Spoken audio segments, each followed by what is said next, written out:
Hello everyone, welcome to Vidyashree academy. I hope you are doing well. हम पढ़ने वाले हैं मध्य प्रदेश का करंट अफेयर। इसके पहले भी एक लेक्चर मध्य प्रदेश के करंट अफेयर का अपलोड किया है। यदि आपने नहीं देखा है तो आप उसे ज़रूर देखिएगा। बुरहानपुर बुरहानपुर काफ़ी चर्चा में रहा। 2022 में हर घर नल से जल वाला फर्स्ट जो जिला बना है वो मध्य प्रदेश का बुरहानपुर बना है, तो इसको याद रखिएगा। बुरहानपुर का एक और बहुत ही पुराना इतिहास है। अगर आपको पता है कि बुरहानपुर को किस नाम से जाना जाता है तो आप कमेंट बॉक्स में ज़रूर लिखकर बताइएगा। सेकंड क्वेश्चन है, काफ़ी महत्वपूर्ण है ये प्रश्न। नवाचार और निरक्षरता से आज़ादी अभियान में मंडला का जो है वो काफ़ी अच्छा रैंक रहा है, 100% साक्षरता वाला।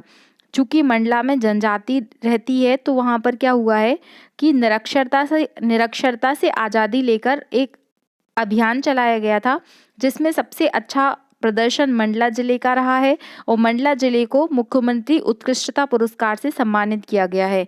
तो ये प्रश्न पूछे जाने की काफ़ी अधिक पॉसिबिलिटी है, तो इसको याद कर लीजिएगा।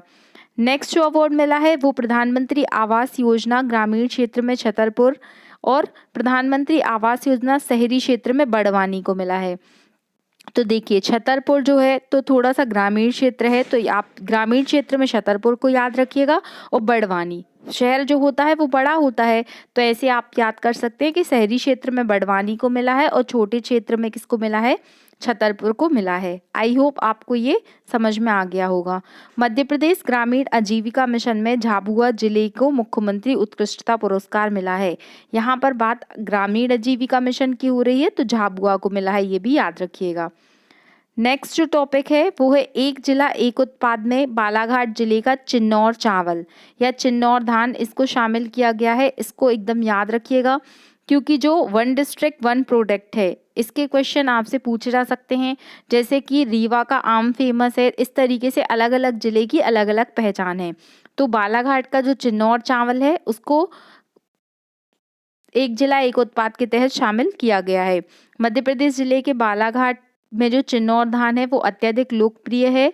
इसकी सुगंध ना सिर्फ देश में बल्कि पूरे विश्व के बाजारों में महकती है।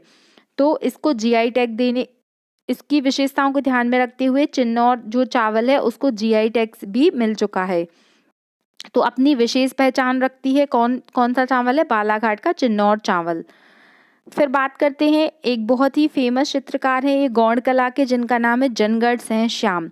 जनगढ़ सेन श्याम को आदिवासी झोपड़ियों से दुनिया भर तक के म्यूजियम में जाने का सफ़र इन्होंने तय किया है। आप देख सकते हैं किस तरीके से इन्होंने ये पेंटिंग डिज़ाइन की है। तो 1981 की बात है कि डिंडौरी जिले में ये पाटनगढ़ में रहने वाले थे जनगढ़ सेन श्याम। एक समय में ये दीवारों पर पेंटिंग करते थे और आज ये बहुत ही बड़े स्तर पर इनकी जो पेंटिंग है वो फेमस हो चुकी है। तो इनका नाम याद रखिएगा, जनगढ़ सेन श्याम। और ये किस जनजाति से रिलेटेड हैं? तो ये गौड़ जाति से रिलेटेड हैं। फिर एक और बहुत ही महत्वपूर्ण न्यूज़, एमपी में होने वाला प्रवासी भारतीय दिवस सम्मेलन, जिसके मुख्य अतिथि होंगे गुयाना के राष्ट्रपति। तो देखिए, सबसे पहली बात तो यही है कि प्रवासी भारतीय दिवस जो है वो कब मनाया जाता है? तो 9 जनवरी को मनाया जाता है। और इसका आयोजन इस वर्ष कहाँ किया गया? इंदौर में किया गया। और मुख्य अतिथि कौन थे? तो गुयाना जो देश है उसके राष्ट्रपति थे। तो ये आपको याद रखना है, इस तरीके के क्वेश्चन पूछे जा सकते हैं। कौन से नंबर का था? तो ये 17वें नंबर का था। और गुयाना के राष्ट्रपति, इनका नाम याद रखिएगा, मोहम्मद इरफान अली। मोहम्मद इरफान अली को एज अ गेस्ट इनवाइट किया गया था। और कहाँ पे इसका आयोजन किया गया? तो 8 से 10 जनवरी के बीच 2023 में इंदौर में राष्ट्रीय प्रवासी दिवस 2023 का आयोजन किया गया था। काफ़ी महत्वपूर्ण न्यूज़ है ये। नेक्स्ट जो न्यूज़ है वो है भोपाल के हमीदिया अस्पताल और टीटी नगर स्टेडियम को ईट राइट कैंपस सर्टिफिकेट से सम्मानित किया गया है। अब ये ईट राइट कैंपस सर्टिफिकेट क्या होता है? तो आम आदमी की सेहत को लेकर जो FSSAI है उसकी तरफ से गुणवत्ता कार्यक्रम चलाया जाता है और उसी के तहत भोपाल का हमीदिया हॉस्पिटल और टीटी नगर स्टेडियम को सम्मानित किया गया है। रायसेन जिले के बासमती चावल जो है वो भी एक जिला एक उत्पाद के तहत इसको शामिल किया गया है। इसके पहले हमने कौन सा याद किया था? बालाघाट का चिन्नौर चावल।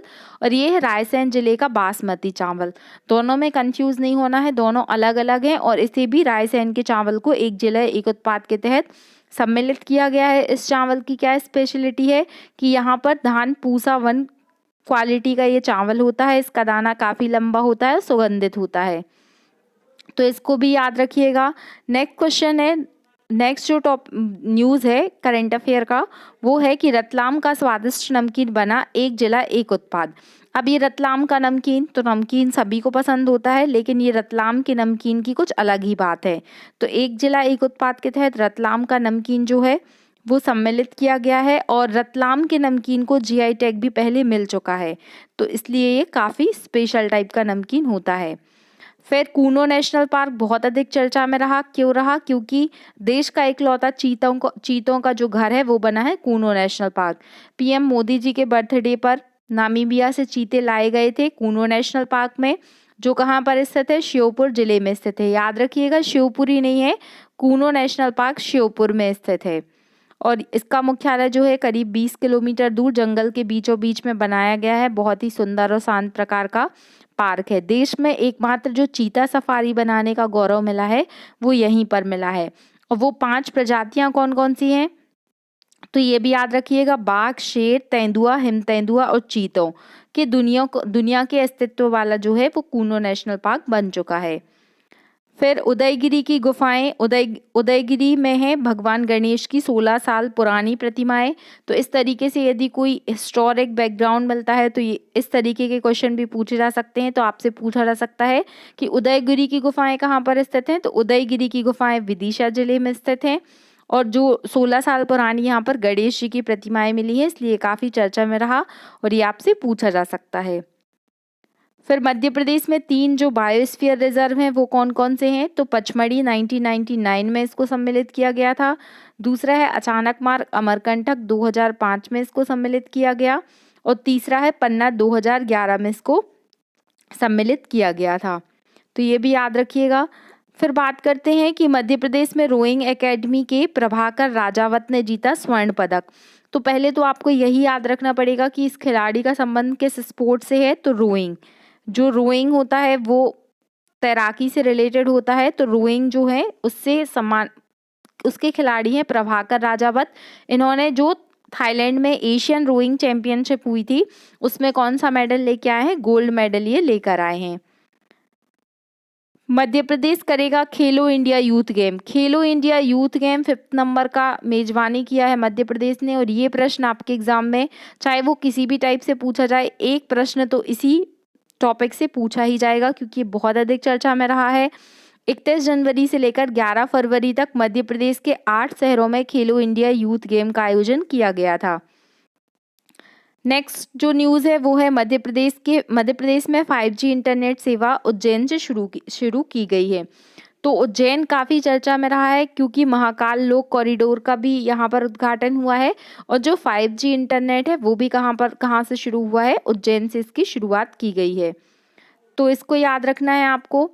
फिर एयरपोर्ट अथॉरिटी का कस्टमर सेटिस्फैक्शन सर्वे आया है, जिसमें राजा भोज एयरपोर्ट को देश में नंबर 2 पर अच्छी सुविधाओं देने के लिए पुरस्कृत किया गया है। याद रखिएगा, जो राजा भोज एयरपोर्ट है वो कहाँ पर स्थित है? भोपाल में स्थित है, और इसको अच्छी सुविधाएं देने के लिए देश में नंबर 2 पर रखा गया है। वन्य प्राणी संरक्षण में मध्य प्रदेश अग्रणी है। टाइगर स्टेट के नाम से मध्य प्रदेश को जाना जाता है। तो यहाँ पर चीतों की संख्या कितनी है? तो 8 चीते हैं जो नामीबिया से लाए गए। घड़ियाल जो हैं वो 2226 हैं। भेड़िए 772 हैं। बाघ जो हैं 526 हैं। सर्वाधिक बाघ मध्य प्रदेश में ही हैं। और तेंदुए कितने हैं? 3427 जो हैं वो तेंदुए की संख्या है। और गिद्ध भी मध्य प्रदेश में सर्वाधिक हैं। तो इस तरीके से याद रखना है कि मध्य प्रदेश में इतने जो पशु हैं इनकी संख्या अधिक मात्रा में मिलती है।